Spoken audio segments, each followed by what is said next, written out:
السلام علیکم ویورز، میرا نام عطاء الرحمن اور آپ دیکھ رہے ہیں عطاء بخاری یوٹیوب چینل۔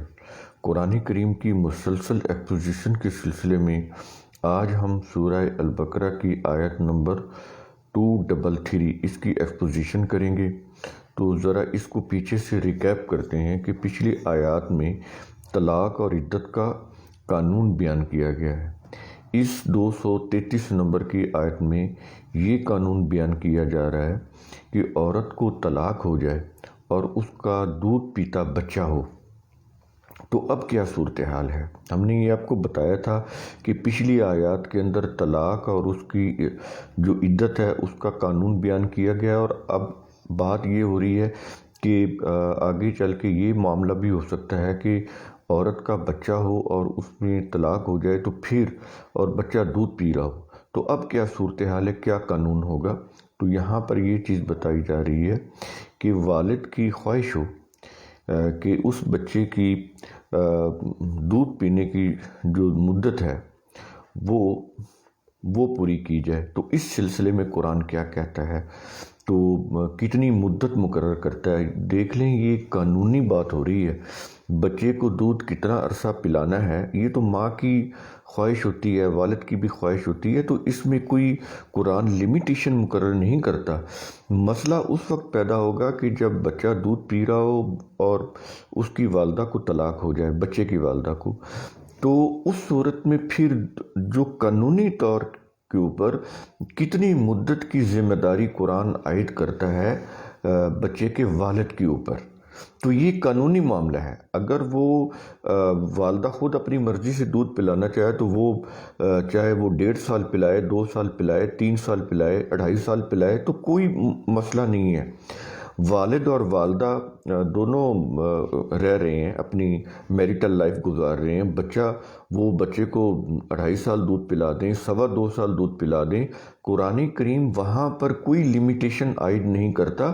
یہ ان کی اپنی مرضی ہے کہ وہ اپنی مرضی سے جتنی مدت مناسب سمجھتے ہیں وہ دودھ پلائیں، لیکن وہاں پر قانونی حیثیت آ جائے گی کہ جب عورت کو ڈائیورس ہو جائے تو اب بچہ دودھ پینے والا ہے، تو بچے کی دودھ پینے کی جو اخراجات ہیں اور وہ جو مدت ہے تو وہ کیا ہونی چاہیے۔ تو وہاں پر پھر قرآن جو ہے وہ قانون دیتا ہے۔ تو اس سلسلے میں 233 نمبر کی آیت ہے، وہاں پر یہ الفاظ آ رہے ہیں، والوالدات یرضعن اولادہن حولین کاملین۔ اب یہ دیکھیں، حولین کاملین، پوری قرآن کریم وضاحت کر رہا ہے، اور مائیں اپنی اولاد کو مکمل 2 سال دودھ پلائیں۔ کس صورت میں کہ جب ان کو ڈائیورس ہوئی ہے، بچہ دودھ پی رہا ہے، اب والد کے ذمہ ہے کہ وہ 2 سال کے لیے جو دودھ کے اخراجات ہیں، جتنے بھی جس کو ایلیمنی بولتے ہیں، وہ اس کو پے کرے۔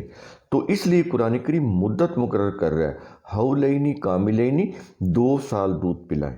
اور آگے پھر کہہ رہا ہے، لمن اراد ان یتم رضاعۃ، یہ حکم اس والد کے لیے ہے جو دودھ پلانے کی مدت کو پورا کرنا چاہے، یعنی اس کے لیے ہے یہ حکم جو دودھ پلانے کی مدت کو پورا کرنا چاہے، جو 2 سال ہے، جو قرآن مقرر کر۔ وَعَلَى الْمَوْلُودِ لَهُ رِزْقُهُنَّ وَكِسْوَتُهُنَّ بِالْمَعْرُوفِ، اور ان دودھ پلانے والی عورتوں کے کھانے اور کپڑے کی ذمہ داری دستور کے مطابق بچے کے والد پر عائد ہوگی۔ اب یہ دیکھیں قرآن کریم کس طرح سے کھول کھول کر اپنے قوانین بیان کر رہا ہے۔ بچے کے والد کے اوپر کس کی ذمہ داری ہوگی؟ رزقہن، رزق کی، جو عورتوں کو دینا ہے اور بچے کو دینا ہے، وکسوتہن، اور ان کے کپڑوں وغیرہ کی، جو ان کے کپڑے ملبوسات ہیں ان کے۔ اور آگے پھر قرآن کریم اب ایک اور بات کر رہا ہے، کہتا ہے کہ لا تکلف نفس الا وسعها، کسی کو اس کی وسعت سے زیادہ تکلیف نہیں دینی چاہیے۔ یعنی عدالت دودھ پلانے والی عورتوں کے کھانے پینے اور کپڑوں کے اخراجات کی ذمہ داری اس کی مالی حیثیت کے مطابق عائد کرے گی۔ جو شوہر یعنی جو وہ مرد ہے، جو سابقہ مرد ہے کیونکہ ڈائیورس ہو چکی ہے، اس کی جو فائنانشل سٹیٹس ہے، جو فائنانشل جو صورتحال ہے، اس کے مطابق کورٹ دیکھے گی کہ اس کی کتنی ایلیمنی مقرر کرنی ہے۔ وہ اس کا ڈیفینیٹلی آج تو کورٹ دیکھ سکتی ہے کہ اس کا کتنا بینک بیلنس ہے، یا اس کی جاب کیا ہے، یا اس کا بزنس کیا ہے، یا اس کا ریونیو کتنا وہ جنریٹ کر رہا ہے، کتنی انکم ہے اس کی، تو یہ ساری چیزیں معلوم ہو جاتی ہیں۔ تو اس کے مطابق جو کورٹ ہے وہ عورت کی ایلیمنی مقرر کرے گی، لیکن اس میں قرآن یہ کہہ رہا ہے کہ وہ اس کی وسعت کے مطابق ہو، اس کی جو گنجائش ہے، اس کی جو مالی کنڈیشن ہے، اس سے زائد نہ ہو جس سے اس کو کوئی تکلیف ہو، تو اسی کے اندر رہ کر وہ ایلیمنی مقرر کی جانی چاہیے۔ تو اس میں وہ یہ کہہ رہا ہے کہ لا تضار والدۃ بوالدہا، تو نہ ماں کو اس بچے کی وجہ سے تکلیف دی جائے، ولا مولود اللہ بوالدہ، اور نہ ہی والد کو اس کی اولاد کی وجہ سے تکلیف دی جائے۔ بچے کی وجہ سے والد اور والدہ دونوں کو کسی قسم کی کوئی تکلیف نہ دی جائے، کوئی ایسی عدالت کی طرف سے یا سوسائٹی کی طرف سے کوئی ایسا معاملہ نہیں ہونا چاہیے کہ ان کو کسی قسم کی کوئی تکلیف اٹھانی پڑے۔ اور آگے کہہ رہا ہے کہ اب صورتحال یہ ہے کہ بچے کی دودھ پلائی مقرر ہو گئی ہے، ایلیمنی مقرر ہو گئی ہے۔ اب اگر والد فوت ہو جاتا ہے تو قرآن کریم وہاں پر بھی قانون دے رہا ہے، کہتا ہے کہ سپوز کہ اس والد کی ڈیتھ ہو گئی تو کیا ہے، کہتا ہے کہ وَعَلَى الْوَارِثِ مِثْلُ ذَلِكَ، کہ اس دوران اگر والد فوت ہو جائے تو بچے کے وارث پر بھی ویسی ہی نان و نفقہ یعنی ایلیمنی کی ذمہ داری ہوگی جیسی ذمہ داری اس کے والد پر تھی، جو مقرر کی جا چکی تھی کورٹ کے اندر۔ اس کے مطابق وہ اس کا جو وارث ہوگا، جو بھی ہوگا، وہ اس کے اوپر ذمہ داری عائد ہوگی کہ وہ ایلیمنی وہ اس کو ادا کرے۔ اور آگے کہہ رہا ہے فَإِنْ أَرَادَ فِصَالًا عَنْ تَرَاضٍ مِّنْهُمَا وَتَشَاوُرٍ، پھر اگر وہ والدین یعنی والد اور والدہ دونوں کی بات ہو رہی ہے، والد اور والدہ دونوں اپنی رضامندی اور مشورے سے دودھ چھڑانا چاہیں۔ یہ بات قرآن کریم کیوں کہہ رہا ہے دودھ چھڑانا چاہیں؟ یعنی اپنی رضامندی اور مشورے سے دودھ چھڑانے کا کیا مطلب ہے کہ قبل از وقت، یعنی جو 2 سال کی مدت ہے، اس کے پورا ہونے سے پہلے اگر وہ باہمی رضامندی اور اپنی مشاورت سے دودھ چھڑا کر کوئی اور انتظام کرنا چاہیں، تو یہ اور انتظام کیا ہو سکتا ہے؟ جیسے کوئی انا ہے، دودھ پلانے والی عورت، یا کوئی بیبی سٹر ہے آج کے دور میں جیسے، تو کہتا ہے فلا جناح علیہما، تو ان کے اوپر کوئی حرج نہیں ہے، وہ ایسا کر سکتے ہیں، اس میں کوئی مذائقہ نہیں ہے۔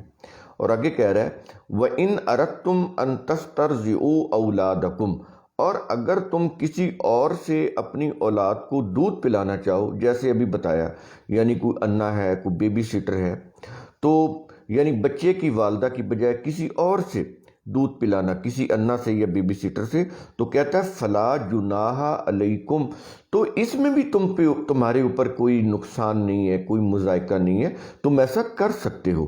لیکن اس میں وہ بتا رہا ہے کنڈیشن کیا ہے کہ وہ جو والدین ہیں یعنی مرد اور عورت دونوں جو سابقہ میاں بیوی ہیں، وہ ان کی باہمی رضامندی ہونی چاہیے، ان کے اوپر ان کا کنسنسس ہونا چاہیے، اپنی باہمی رضامندی کے ساتھ وہ ایسا کر سکتے ہیں۔ ایسا نہیں کہ ان میں سے ایک فریق ایسا کرنا چاہے تو دوسرا نہ کرنا چاہے تو پھر نہیں۔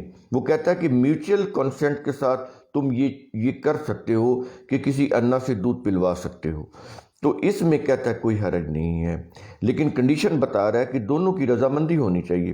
اور آگے کہہ رہا ہے کہ اذا سلمتم ما آتیتم بالمعروف، بشرطے کہ جو دستور کے مطابق تم نے بچے کی والدہ کو دینا مقرر کیا تھا وہ تم پورا اس کے حوالے کرو۔ یہ نہیں ہے کہ تم اس میں سے کوئی کمی پیشی کر لو، اس کا اختیار نہیں ہے۔ اگر یہ کرو گے تو یہ قانون کے خلاف ہوگا، یہ ان لافل ہوگا، اور اگر کورٹ قانون کے مطابق وہ کام کرتی ہے تو وہ سزا بھی دے گی۔ تو یہ اس میں وہ چیز کہی جا رہی۔ اور آگے کہتا ہے کہ واتقوا اللہ، دیکھیں کس طرح سے قرآن کریم واضح کر رہا ہے کہ وہاں پر واتقوا اللہ کا لفظ لے کر آ رہا ہے جہاں پر وہ ایلی منی کی بات کر رہا ہے، کہتا ہے اس کو پورا پورا دینا ہے، جو اخراجات مقرر ہو چکے ہیں، جو ایلی منی ڈیفائن ہو چکی ہے، مقرر ہو چکی ہے کورٹ کے اندر یا تمہارے اپنے درمیان بھی، وہ تم دو گے ان کو، اس میں تم کوئی کمی پیشی نہیں کر سکتے۔ اس معاملے میں وہ کہہ رہا ہے واتقوا اللہ، کہ تم ہمیشہ اللہ کے قوانین کی نگہداشت کرو۔